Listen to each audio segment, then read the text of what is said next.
For 10 years, I lived for one thing, making my father's construction company successful. "You're here early again," Daniel said one morning as he walked into the office. I looked up from a stack of project reports. "Somebody has to keep this place running." "You mean you have to?" I laughed, but it felt forced. Deep down, I knew he was right. When I joined the company at 19, we were drowning in debt. Clients were leaving. Employees were quitting. My father, Richard, kept saying we were one bad month away from closing forever. So I stayed. I skipped college parties. I skipped vacations. I missed birthdays, weddings, and relationships. While other people built memories, I built the company. Most days started before sunrise and ended long after dark. One evening, Daniel leaned against my office door. 16 hours again? Almost. "Ethan, this isn't normal. It'll be worth it." "Will it?" I hesitated. "Dad says we're finally growing." Daniel crossed his arms. "Your dad says a lot of things." I ignored the comment. That was easier than thinking about it. My younger brother Ryan never worried about schedules. He drove expensive cars, posted beach photos online, and disappeared whenever work became difficult. Yet every time he showed up, my parents acted like he was a hero. "Ryan has natural leadership," my mother, Linda, often said. I never argued. I just worked harder. Maybe if I proved myself enough, they would finally see me. A few months later, everything seemed to be changing. I secured the biggest contract in company history. The deal was worth millions. I spent weeks negotiating it. When the final signatures were completed, the company organized a celebration at a large hotel. For the first time in years, I felt excited. Maybe this was the moment. Maybe my parents would finally acknowledge what I had done. The ballroom was full of employees, investors, and clients. Ryan arrived 30 minutes late. "Sorry, everyone," he said with a grin. "Traffic." Several people laughed. I exchanged a glance with Daniel. "Traffic from where?" he whispered. I almost smiled. Then my father stepped onto the stage. The room became quiet. "I want to thank everyone for helping this company reach new heights," he said. Applause filled the room. My heart started beating faster. Richard continued speaking.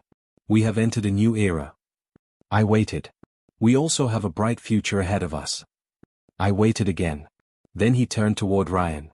"And that future belongs to my son Ryan." The applause returned. For a moment, I thought I had misunderstood. Ryan stood and waved. Richard smiled proudly. His vision and leadership will guide this company for years to come. I felt my stomach drop. I had negotiated the contract. I had managed the projects. I had worked every weekend for years. But nobody mentioned my name. Not once. My mother hugged Ryan. "You deserve this," she said. I sat frozen in my chair. Daniel leaned closer. "You okay?" "Yeah." The lie came automatically. After the event, employees congratulated Ryan. Some looked confused when they passed me. Others avoided eye contact entirely. Outside the hotel, Daniel stopped me. "Ethan, you need to wake up." "What does that mean?" "It means they're using you." I shook my head. "No. Come on. You built that company. It's still my family." "And what has that family given you?" I didn't answer. Because I already knew. Daniel sighed. "You keep waiting for them to choose you." "Maybe they will." "No, Ethan. They won't." His words stayed with me during the drive home. Part of me knew he might be right. But another part refused to believe it. I had spent my entire life chasing my parents' approval. Without that hope, I didn't know who I was. The following Monday, my father called everyone into the conference room. His expression was unusually serious. Ryan looked excited. My mother sat beside him. I took a seat across from them. I glanced at Ryan. He couldn't stop smiling. Somehow that smile felt less like celebration and more like victory for him. Richard cleared his throat. "I have an important announcement." The room fell silent. "What kind of announcement?" I asked. He looked directly at me. "A family meeting." I frowned. "About what?" My father folded his hands together. "Ownership." The single word sent a strange feeling through my chest. I didn't know it yet, but my life was about to change forever. The next afternoon I walked into the conference room expecting a discussion about expansion plans, new projects and future investments. My father sat at the head of the table. My mother was beside him. Ryan sat across from me with a strange confidence on his face. Sophie squeezed my hand and smiled. Margaret Hale, the family lawyer, sat quietly near the window. Several thick folders rested on the table. Something about the room felt wrong. Nobody was talking casually. Nobody was smiling naturally. I felt tension everywhere and could not explain why. Yet I still believed the meeting would help us grow. "Thank you all for coming," my father said.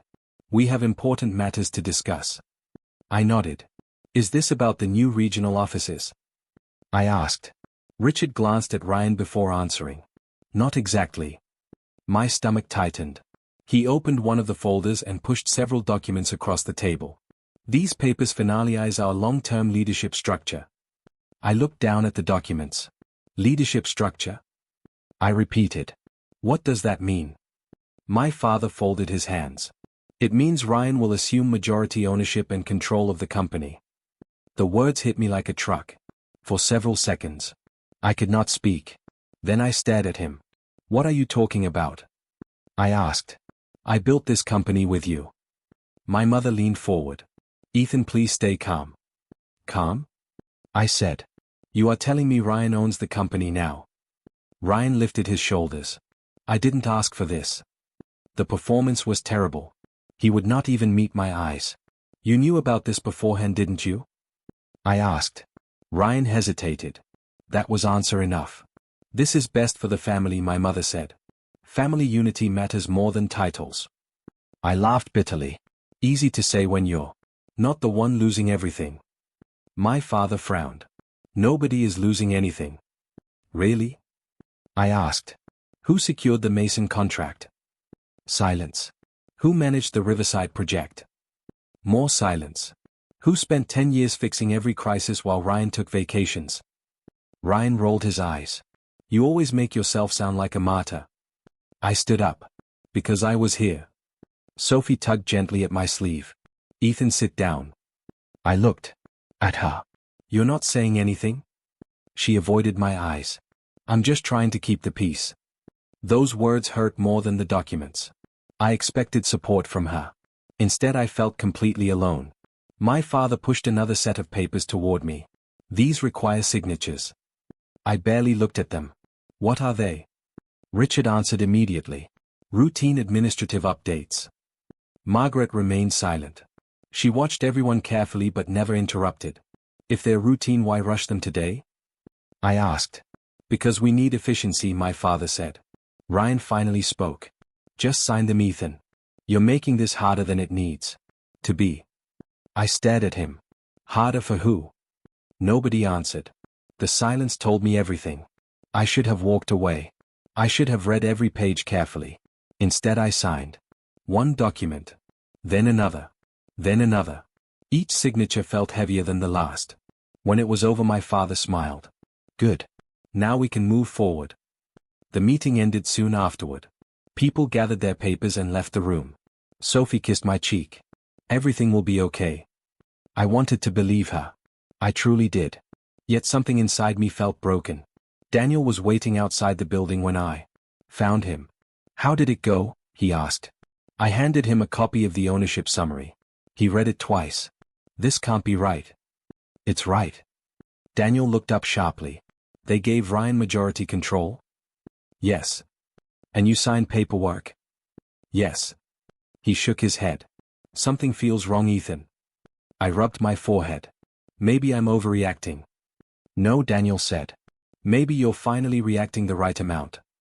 His words followed me all evening.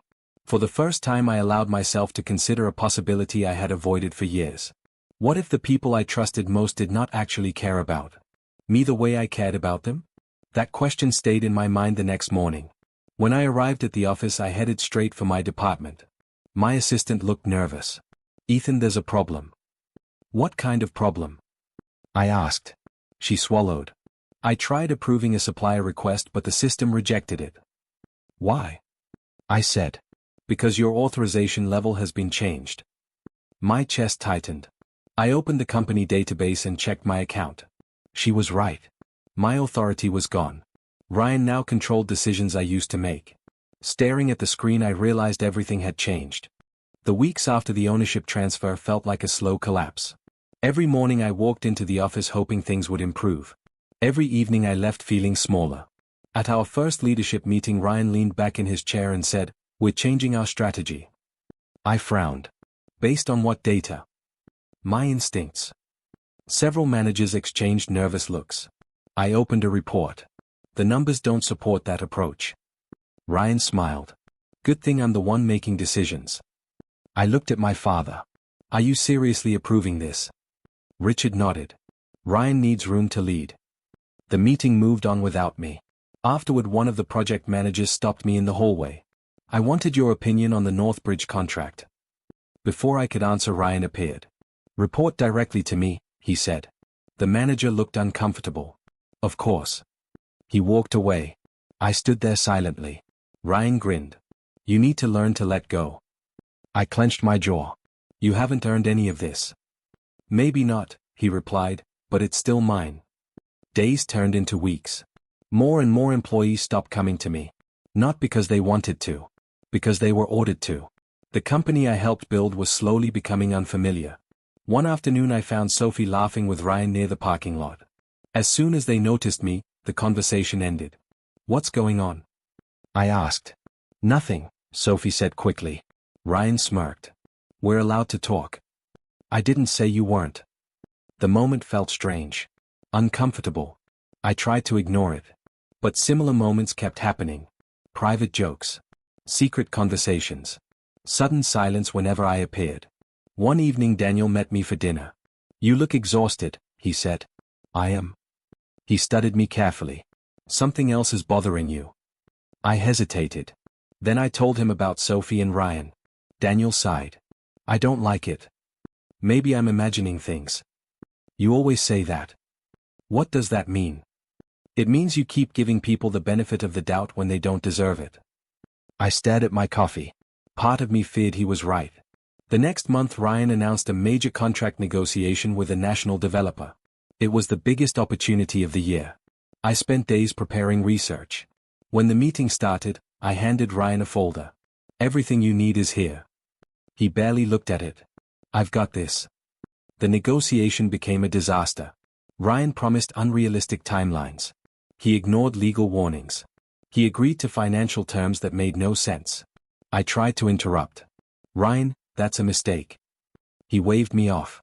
I know what I'm doing. The deal collapsed 2 days later. The company lost millions. Employees panicked. Investors demanded answers. I expected my father to hold Ryan accountable. Instead he called me into his office. Richard sat behind his desk. My mother stood near the window. Ryan looked annoyed rather than guilty. I could hardly believe it. Dad spoke first. This situation should have been prevented. I stared at him. Ryan caused it. You knew there were risks. I warned everyone. You didn't do enough. For a moment I wondered if I had heard him correctly. You're blaming me? Richard's expression hardened. I'm saying you failed the company. I laughed in disbelief. No. Ryan failed the company. Ryan stood up. There you go again. There I go again? I shouted. Cleaning up your messes? Watch your tone. Why? Nobody else watches theirs. My mother stepped forward. Ethan, calm down. No. I'm tired of being calm. The room became silent. Years of frustration exploded out of me. I gave this company 10 years of my life. Nobody spoke. I missed relationships. I missed opportunities. I sacrificed everything. Richard's face remained cold. You are being emotional. I'm being honest. My father slowly stood. If you cannot support leadership, you should leave. I felt my heart pounding. Are you firing me? Yes. The word echoed through the room. My mother looked away. Ryan said nothing. Nobody defended me. Nobody stopped it. An hour later I packed my belongings into a small cardboard box. A few employees quietly wished me luck. Others avoided eye contact. The elevator ride felt endless. When the doors opened, I walked outside carrying everything that remained of my career. I turned and looked up at the building. For 10 years it had been my second home. Now it felt like a stranger. The company was gone. My family was gone. Even the future I had imagined was gone. Cold wind brushed across the street as employees passed without recognizing my pain. I had never felt so invisible or completely alone that entire day long. Standing there with a box in my hands, I realized I had lost my career, my family, and my identity all at once. 3 months passed after I lost my job. Most mornings I sat alone in my apartment staring at unpaid bills. Some days I barely got out of bed. Other days I spent hours replaying old conversations in my head. What did I do wrong? I asked myself constantly. The question never had an answer. Daniel refused to let me disappear completely. One afternoon he knocked on my door. Open up. I'm busy. You're lying. I opened the door. He stepped inside and looked around. You haven't cleaned this place in weeks. I haven't felt like it. Daniel shook his head. You need to stop punishing yourself for their choices. I laughed bitterly. Easy for you to say. No, he replied. It's easy for you to blame yourself. I looked away. The truth was painful. Part of me still believed my parents would call and apologize. They never did. The company remained silent. Sophie remained silent. Everyone moved on except me. A week later my phone rang while I was making coffee. The screen displayed a name I did not expect. Margaret Hale. For a moment I considered ignoring the call. Instead I answered. Hello? Ethan, this is Margaret. I know. We need to meet. I frowned. Why? There are things you should know. Her serious tone immediately caught my attention. When? Tonight. A few hours later I arrived at a quiet restaurant downtown. Margaret was already waiting. She gestured toward an empty chair. Thank you for coming. What is this about? She folded her hands. The ownership transfer. My stomach tightened. I don't want to hear about that. You need to. Something in her voice made me stay. She opened a folder and slid several documents across the table. I studied them carefully. I don't understand. That's because nobody wanted you to understand. I looked up. What does that mean? Margaret lowered her voice. Your family's control of the company is not as complete as they believe. For several seconds I simply stared at her. What? There are legal protections attached to certain assets. Protections created by who? She paused. Your grandmother Emma. The answer shocked me. Grandma? Margaret nodded. Years ago she noticed how differently you and Ryan were treated. I felt my chest tighten. She knew? She knew more than anyone. Memories flooded my mind. Emma had always encouraged me. She listened when nobody else did. She believed in me when I struggled. What did she do? I asked. Margaret tapped one of the documents. She created a special structure designed to protect the company's most valuable assets. I leaned forward. From what? From irresponsible leadership. The room suddenly felt very quiet. Ryan. Margaret did not answer directly. She didn't need to. I already understood. Does my father know? No. Does Ryan know? No. I stared at the papers again. What exactly are these protections? Margaret chose her words carefully. Certain transfers and decisions require authorization from a controlling signature holder. I frowned. A signature holder? Yes. Who is it? She closed the folder. I can't tell you that. Frustration rushed through me. You asked me here. And I'm helping you. Then tell me everything. I can't. I leaned back in my chair. For a moment anger replaced curiosity. Then Margaret spoke again. Trust me. The truth will matter when the time is right. I studied her expression. She seemed sincere. That alone made me listen. Meanwhile news about the company kept getting worse. Over the next several weeks former employees called me regularly. Ryan fired another project manager. A major client walked away. The banks are asking questions. Every update sounded worse than the last. One evening Daniel visited again. You seem different. I looked up from my laptop. Different how? Less defeated. I considered the question. Maybe he was right. Margaret's information had changed something inside me. For months I believed my story was over. Now I wasn't so sure. There may be things happening behind the scenes, I said. Daniel smiled. That's the first hopeful thing you've said in months. I smiled back. The feeling seemed unfamiliar. Yet it also felt good. Over the following days I started exercising again. I updated my resume. I reached out to old professional contacts. Small steps became larger ones. For the first time since being fired, I felt movement instead of paralysis. One morning I stood in front of my bathroom mirror and barely recognized myself. Not because I looked stronger. Because I looked determined. The pain was still there. The betrayal was still there. But despair no longer controlled every thought. 4 years I had chased approval from people unwilling to give it. Now I finally began chasing answers instead, and that simple change gave me strength again at last. As I left my apartment that morning, my phone buzzed with a new message from Margaret. It contained only one sentence. Keep digging. Your story is not finished yet. I stared at the screen for several moments. Then I smiled. For the first time since losing everything, hope felt stronger than fear. Margaret's message stayed in my mind for weeks. Your story is not finished yet. For the first time in months, I believed it. Instead of obsessing over revenge, I focused on rebuilding my life. I updated business plans, contacted former clients, and attended industry events. Most people were surprised to see me again. One afternoon I attended a financial conference downtown. I almost skipped it. That decision changed everything. A woman approached me after a panel discussion. You're Ethan Carter, right? I turned toward her. Yes. She offered her hand. Grace Turner. I shook it. I know who you are. She smiled. Good things, I hope. Mostly. Mostly? I laughed. Fair enough. Grace sat beside me. I followed your work for years. Past tense. No. Present tense. That caught my attention. Most people only talked about my past. Grace talked about my future. We spent nearly an hour discussing business strategies. She challenged my ideas.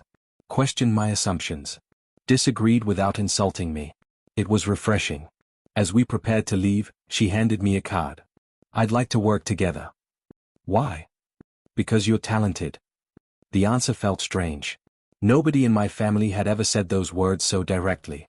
A few days later we met again. Then again. Soon Grace became both an advisor and a friend. One afternoon she reviewed my business proposal. This can work. I leaned forward. You really think so? I do. Most people think I'm starting over too late. Grace shook her head. The only people saying that are people who underestimate you. I looked down at the table. She noticed immediately. What? Nothing. Ethan. I sighed. I spent years trying to prove my worth. To your family? I nodded. Grace was quiet for a moment. Then she asked, did it ever work? The question hit harder than I expected. No. Then why keep chasing it? I had no answer. Weeks later Grace introduced me to someone important. His name was Victor Langford. A respected investor. The kind of person whose support could change everything. Victor studied me carefully during our first meeting. I've heard impressive things. I've also made mistakes. He smiled. Everyone successful has. For nearly 2 hours he questioned me. About leadership. About failure. About risk. About ambition. When the meeting ended, Victor stood and offered his hand. I want to invest. I blinked. You're serious? Very. I shook his hand. For the first time in years, opportunity felt real again. The following months were difficult. Starting a company from scratch was harder than rebuilding an existing one. There were setbacks. Unexpected expenses. Long nights. Rejected proposals. Failed negotiations. Still, every challenge felt different. This time I was building something that belonged to me. One evening Grace found me working late. You need sleep. I need funding. You need both. I laughed. She sat across from me. You know what your biggest problem is? Current or historical? Historical. I leaned back. Let's hear it. You built your entire identity around earning approval. I didn't argue. Because she was right. If someone praised you, you felt valuable. I remained silent. If someone rejected you, you questioned yourself. I slowly nodded. Grace smiled gently. That's changing. Maybe it was. For the first time I was making decisions based on what I wanted instead of what others expected. Then another betrayal finally became impossible to ignore. One afternoon Daniel called. You should sit down. My stomach tightened. What happened? I saw Sophie. I already knew where the conversation was going. With Ryan? Yeah. I closed my eyes. Are they together? Daniel hesitated. Very together. The words hurt. Far more than I wanted to admit. Years of memories suddenly felt worthless. That evening Sophie called. I wanted you to hear it from me. Hear what? I'm seeing Ryan. The sentence landed like a punch.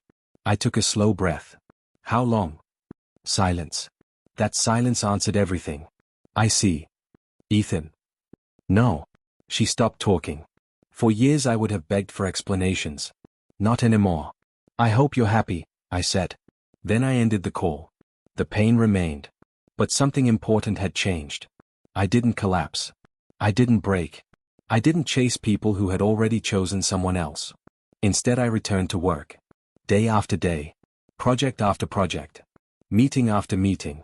Eventually the effort paid off. One morning Victor walked into my office holding a contract. We got it. I stood up immediately. The Harrison project. He grinned. All of it. I stared at the document. The project was worth millions. It would put my new company on the map. Grace entered moments later. You look shocked. I am. Victor laughed. You earned this. For several seconds I couldn't speak. Then I looked around the office. The company was still small. The future was uncertain. But it was real. Every late night. Every setback. Every painful lesson. All of it had led here. As I signed the contract, I felt something I had not felt in a very long time. Pride. Not because someone else approved of me. Not because my family finally noticed me. But because I had built something on my own. And this time, nobody could take the credit away. The comeback had finally begun. 6 months after landing the Harrison project, my company was growing faster than I had imagined. One morning Victor walked into my office holding a report. You should see this. I took the papers. What am I looking at? Our quarterly numbers. I scanned the pages. Then I looked up. These can't be right. Victor laughed. They are. Revenue had doubled. New contracts were arriving every month. For the first time since losing everything, I felt genuinely secure. Grace entered the office carrying coffee. Why does Ethan look shocked? Victor pointed at the report. He's finally realizing he's successful. Grace smiled. Took him long enough. I shook my head. It still feels unreal. Get used to it, she replied. While my business continued growing, the Carter company was moving in the opposite direction. Former employees called me regularly. The updates were never good. One afternoon a former supervisor named Mark invited me to lunch. As soon as we sat down, he sighed. It's worse than you think. What happened now? 3 senior managers resigned this week. I stared at him. 3? Mark nodded. Nobody trusts Ryan anymore. I wasn't surprised. Ryan had spent years receiving opportunities he never earned. Now he was finally facing consequences. A few days later another former employee called. Did you hear about the investigation? I frowned. What investigation? Financial auditors are reviewing several company decisions. That got my attention. Serious. Very serious. The news spread quickly through the industry. Clients became nervous. Investors became cautious. Rumors multiplied everywhere. Meanwhile my company kept expanding. Victor helped open new regional offices. Grace managed financial planning. Every success strengthened our reputation. One evening we celebrated after securing another major contract. Victor raised his glass. To growth. Grace smiled. To survival. I laughed. To proving everyone wrong. The mood was light until my phone rang. The screen displayed my father's name. The room immediately became quiet. Grace noticed my expression. You don't have to answer. I stared at the phone. Then I answered. Hello. Ethan. His voice sounded tired. What do you want? We need to talk. About. The company. I almost laughed. Of course. Not family. Not regret. The company. What about it? There are challenges. Challenges? Ethan, this is serious. I leaned back. Then say what you mean. A long silence followed. Finally he spoke. We need your help. The words felt strange coming from him.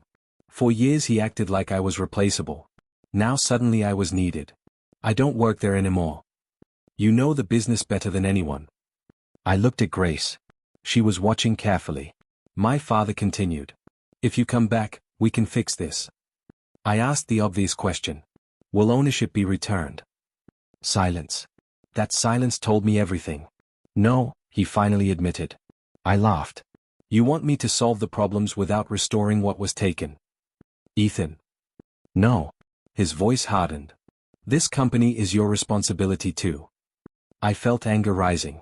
My responsibility ended when you fired me. You are being selfish. The word almost made me smile. 4 years they had called every boundary selfish. Every disagreement selfish. Every act of self-respect selfish. I'm done sacrificing myself for people who never valued me. Another silence followed. Then my father spoke quietly. You've changed. You're right. And for the first time in my life, I ended the conversation. Not him. Me. After the call, Grace sat beside me. How do you feel?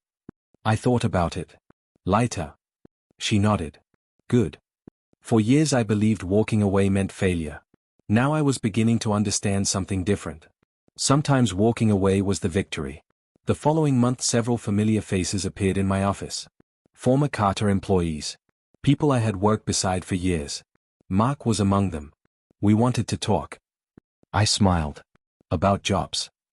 He laughed. Maybe. One by one they explained why they left. Broken promises. Poor leadership. Constant chaos. Then Mark said something that stayed with me. We followed the company because we trusted you. The room became quiet. I didn't know how to respond. Another employee nodded.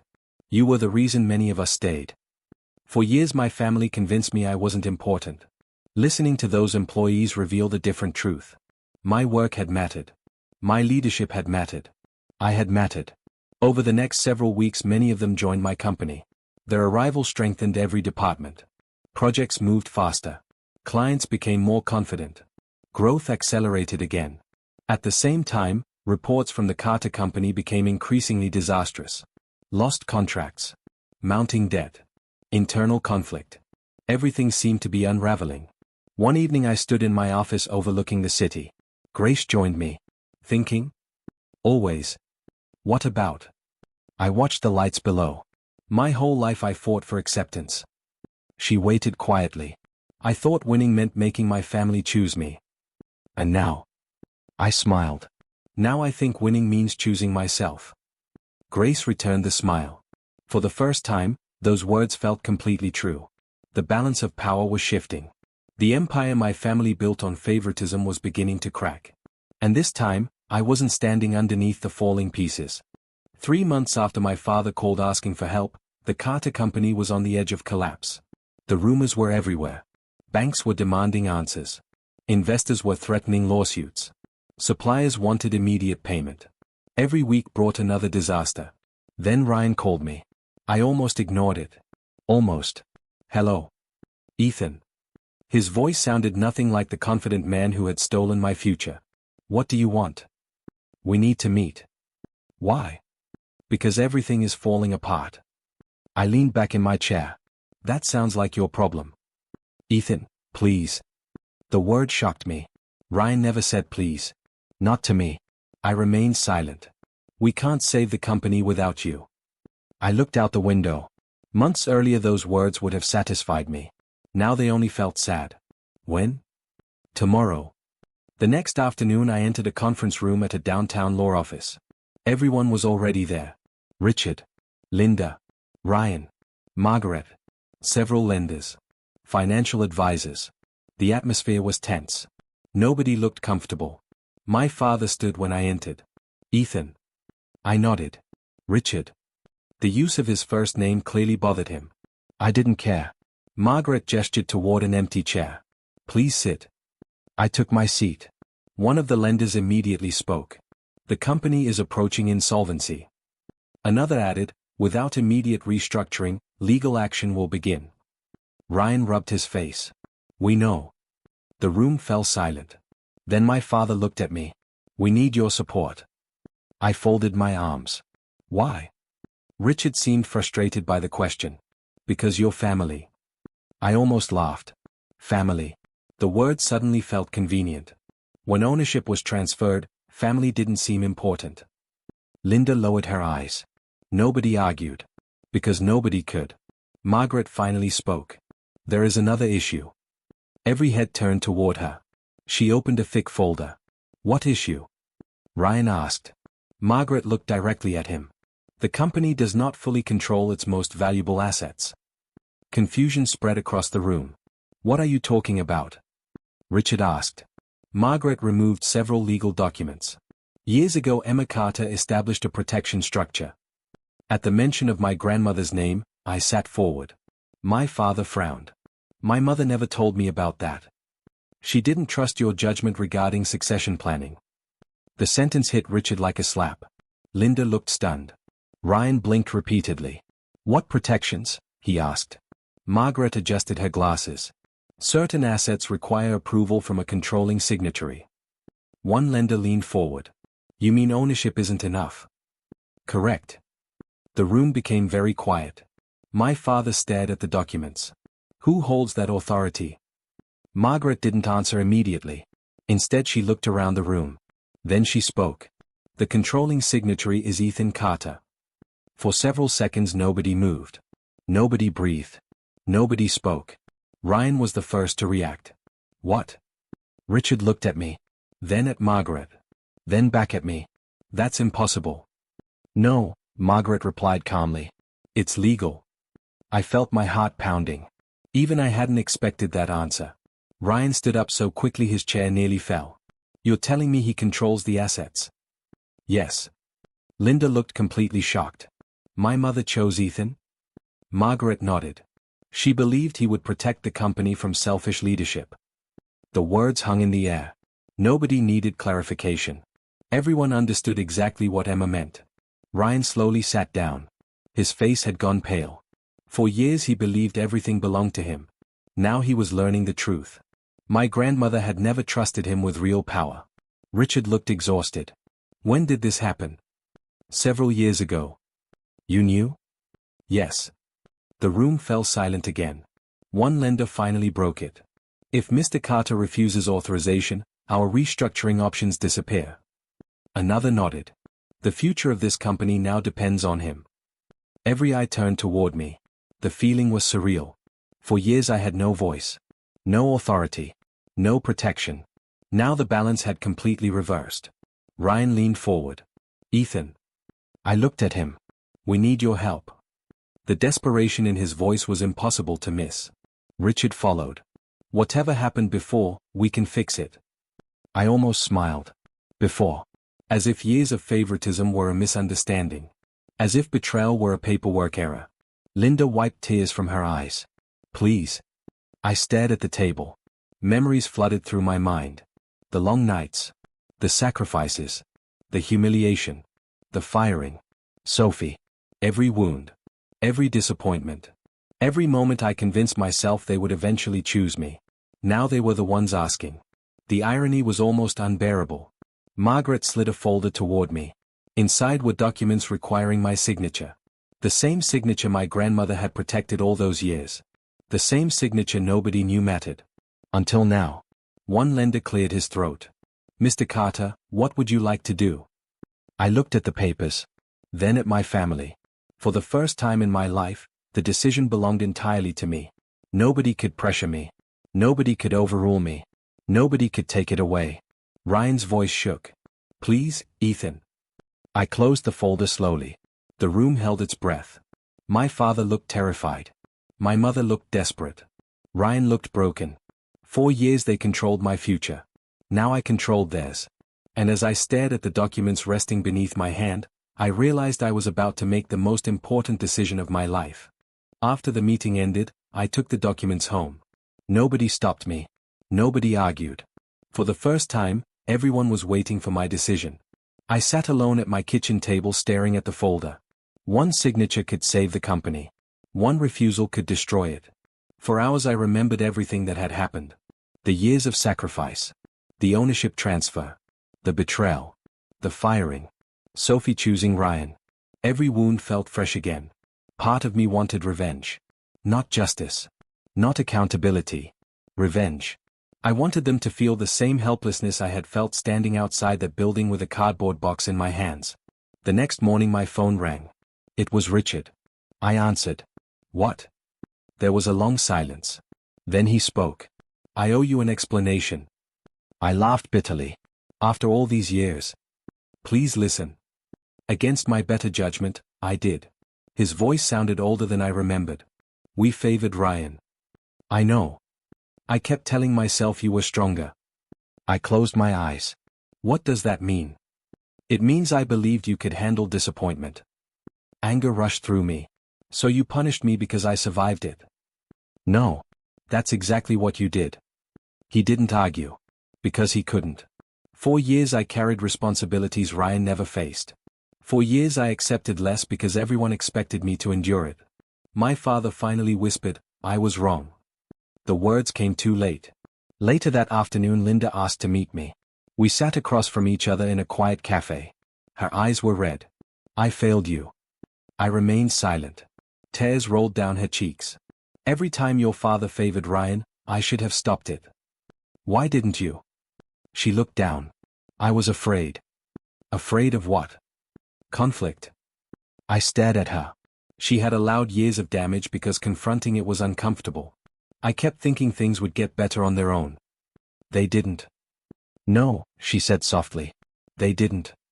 For the first time, my mother looked genuinely ashamed. Yet even that couldn't erase the past. That evening Ryan called.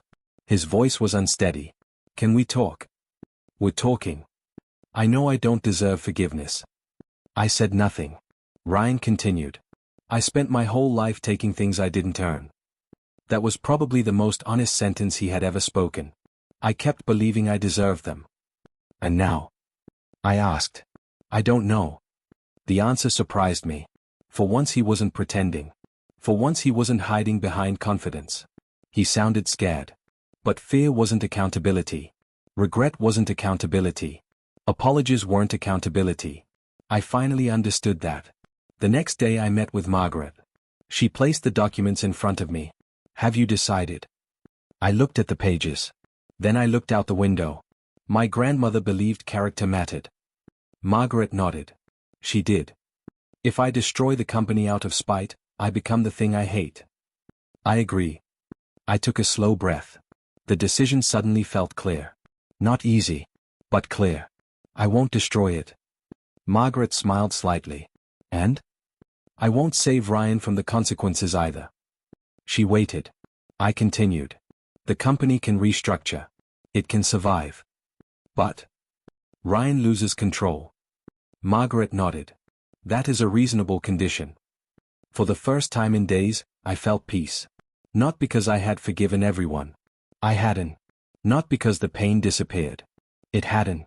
I felt peace because I finally understood the difference between revenge and justice. Revenge would satisfy my anger for a moment. Justice would force people to live with the results of their choices.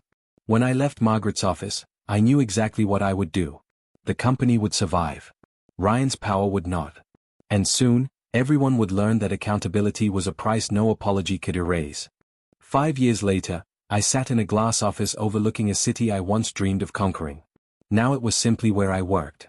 My company had grown far beyond anything I imagined during those dark months after losing everything. We operated in multiple countries. Thousands of people worked for us. Every major success reminded me of one simple truth. Nobody had handed it to me. I built it. A knock interrupted my thoughts. Come in. Grace stepped inside carrying a folder. Ready for the meeting? I smiled. Almost. She sat across from me. Even after 5 years, I still appreciated how different she was from everyone who had come before. She never treated me like a project. Never treated me like a tool. Never treated me like a backup plan. She treated me like an equal. You look distracted, she said. Just thinking. Dangerous activity. I laughed. Probably. Grace reached across the desk and squeezed my hand. We've got good news today. We usually do. That's because we worked for it. I nodded. That was another thing I loved about her. She always respected effort. The meeting passed quickly. The international expansion agreement was finally ready. A deal years in the making. A milestone few companies ever reached. As executives left the conference room, Grace remained beside me. You should be proud. I am. You don't sound convinced. I looked at the signed reports. It's strange. What is? For years I thought success would feel different. Grace smiled. How? I thought it would heal everything. Her expression softened. It doesn't work that way. No. Some wounds became scars. Not open injuries. Not constant pain. Just reminders. And I had learned to live with them. A week later I drove to a cemetery outside the city. Fresh flowers rested in the passenger seat. I followed the familiar path until I reached Emma's grave. Then I sat down. Hi, Grandma. The wind moved gently through the trees. I smiled. I finally understand what you were trying to teach me. For years she had believed in me when nobody else did. Even when I doubted myself. Even when I chased approval from people unwilling to give it. She saw something I couldn't see. My worth. I wish you could see everything now. I placed the flowers beside the stone. Then I sat quietly for several minutes. Thinking. Remembering. Healing. Eventually my phone rang. It was my father. I answered. Hello. Ethan. His voice sounded older these days. Regret had a way of aging people. How are you? He asked. I'm fine. There was a brief silence. Then he said, Your mother says hello. Tell her I said hello too. The conversation felt polite. Distant. Not hostile. Not close. Just honest. The years after the restructuring had changed everything. Ryan lost control of the company. The board removed him from leadership. Most of the wealth and influence handed to him disappeared. He eventually found a modest job managing a small local business. For the first time in his life, he had to earn his position. Richard and Linda never fully recovered from what happened. Their relationship with both sons remained damaged. Not broken, but damaged. Consequences rarely disappeared completely. Congratulations on the expansion, my father said. Thank you. You built something remarkable. The compliment would have meant everything to me once. Now it simply felt nice. Nothing more. Thanks, Dad. After we ended the call, I remained beside Emma's grave for a little longer. Then I stood and headed back to the city. Back to my life. Back to the future. The next morning I sat in the boardroom with Grace beside me. The final expansion documents rested on the table. Executives waited. Lawyers waited. Investors waited. I picked up my pen. For a moment I remembered another signature. The hidden authority my grandmother had protected. The signature that reclaimed my future. This one felt different. This signature wasn't about survival. It wasn't about revenge. It wasn't about proving anyone wrong. It was about growth. About freedom. About becoming the person I was always meant to be. I signed the documents. Applause filled the room. Grace smiled at me. I smiled back. Years ago betrayal had shattered my world. For a long time I believed it defined me. I was wrong. Betrayal shaped my journey. It taught painful lessons. It forced difficult choices. But it did not define who I became. As I looked around the room, surrounded by people who respected me for who I was rather than what they could take from me, I finally understood the greatest victory of all. I no longer needed anyone's permission to know my worth.